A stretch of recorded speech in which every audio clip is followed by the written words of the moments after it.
6 7 8 9 10 40 সাবধানে সাবধান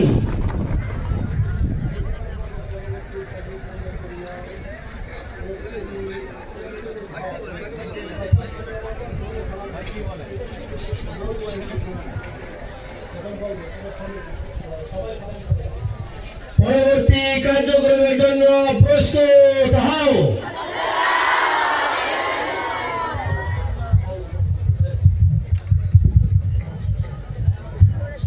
আজকের অনুষ্ঠানের সম্মানিত সভাপতি মহোদয় নির্দেশ করবে অনুষ্ঠানের শাখা ভিত্তিক জেলার সকল দায়িত্বশীলদেরকে বলবো আপনারা আপনাদের সকল গ্রুপ ভিত্তিক কার্যক্রম শুরু করবেন। আজকের এই ধারা বিবরণ দিয়েছেন ঐতিহ্যবাহী সরকারি ইসলামী মাদ্রাসার বাংলা বিভাগের প্রভাষক জনাব